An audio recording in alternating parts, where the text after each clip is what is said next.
ang kuwit ng balat sa akin. Dahil ay ipagsapalaran sa mga at talagang pinagulan kaya ng magic ng saga.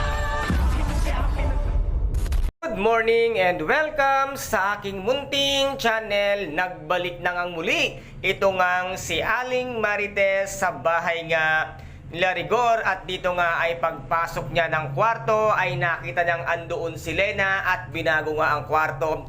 Kaya't ang ginawa ng tunay na asawang ito ngang si Aling Marites ay pinaghahablot at pinagtatapon niya ang lahat ng ginawa nitong si Lena, at dito naman pati ang mga kurtina, at biglang dumating naman itong si Rigor. Ang buong akala nga nitong si kabit na Lena ay siya yung kakampihan ni Rigor. Nagkakamali ka, Lena, isa ka lang kabit.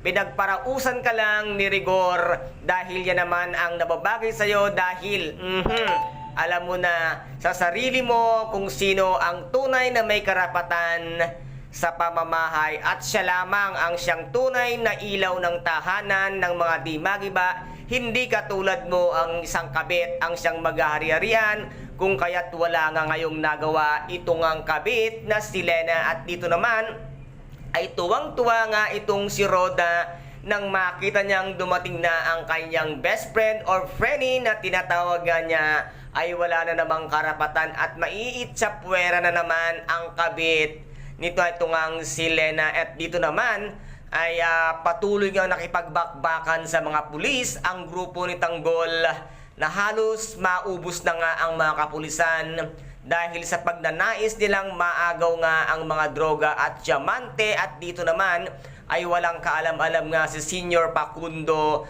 na nakaitanggol pala ang Mother Diamante, na ngayon nga ay tinago niya at talagang nasilaw siya dito sa diamante na ito. At dito naman ay pag-iisipan siya nitong ang si Marcelo na nasa kanya, ngunit itatatwa nga nitong si Tanggol. Guys, ito po ang ating pakaaabangan dito nga sa tinaguriang pambansang teleserye FPJ, ang Batang Quiapo. At kung nagustuhan po ninyo ang aking videos for today, paki-subscribe na lamang po ng aking channel, paki-like and share para maging update kayo sa lahat ng gagawin kong videos. Maraming salamat po.